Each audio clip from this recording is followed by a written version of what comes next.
जावेद अख्तर ने जब विराट कोहली की शानदार बल्लेबाजी की प्रशंसा करते हुए ट्वीट किया, तब कुछ लोग उन्हें ट्रोल करने लगे। उनमें से एक यूज़र, जिसने अपने नाम के आगे प्रोफेसर लिखा था, ने व्यंग्य करते हुए कहा, आज सूरज कहाँ से निकला। आपको अंदर से दुख हो रहा होगा, लेकिन ऊपर से ऐसा लिख रहे हैं।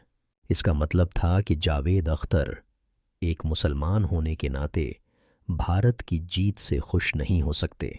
इस इस्लामोफोबिक टिप्पणी से आहत होकर जावेद अख्तर ने गुस्से में जवाब दिया, बेटा, जब तुम्हारे बाप दादा अंग्रेज़ों के जूते चाट रहे थे, तब हमारे बाप दादा आज़ादी की लड़ाई में जेलों और काला पानी में थे। मेरी रगों में देश प्रेमियों का खून है और तुम्हारी रगों में अंग्रेज़ों के नौकरों का खून। इस अंतर को भूलो मत।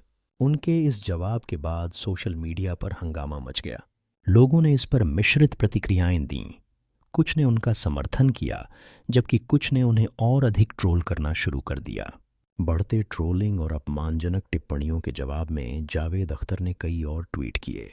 उन्होंने एक यूज़र को संबोधित करते हुए कहा, कभी कभी तुम्हारे जैसे गंदे कीड़ों को पैर के नीचे कुचलना पड़ता है। मैं तुम जैसे जाहिलों को अच्छी तरह जानता हूँ। दुनिया में न इज्जत मिली न नाम मिला, अब अपना फ्रस्ट्रेशन निकाल रहे हो। इस तरह की भाषा, जो आमतौर पर जावेद अख्तर जैसे साहित्यकार से अपेक्षित नहीं होती, ने कई लोगों को हैरान कर दिया।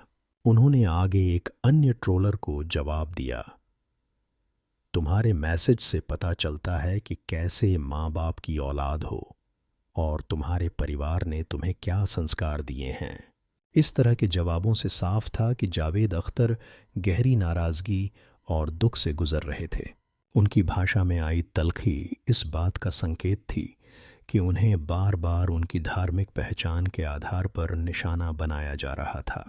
यह कोई पहली बार नहीं था जब जावेद अख्तर को ट्रोलिंग का सामना करना पड़ा हो, लेकिन इस बार की ट्रोलिंग यह दर्शाती है कि भारत में कैसे एक ख़ास तरह का माहौल बनता जा रहा है, जिसमें मुस्लिम पहचान वाले लोगों को बार बार देशद्रोही ठहराने की कोशिश की जाती है। ऐसे में यह याद रखना ज़रूरी है कि जावेद अख्तर का परिवार स्वतंत्रता संग्राम से जुड़ा रहा है। उनके पिता जाने माने शायर जां निसार अख्तर थे, जो प्रगतिशील लेखक संघ से जुड़े थे और भारतीय स्वतंत्रता आंदोलन के समर्थन में लेखन किया करते थे। उनके मामा मजाज लखनवी भी मशहूर क्रांतिकारी शायर थे। जावेद अख्तर खुद को एक नास्तिक और धर्मनिरपेक्ष व्यक्ति मानते हैं। उन्होंने हमेशा भारत की विविधता, समावेशिता और धर्मनिरपेक्षता का समर्थन किया है।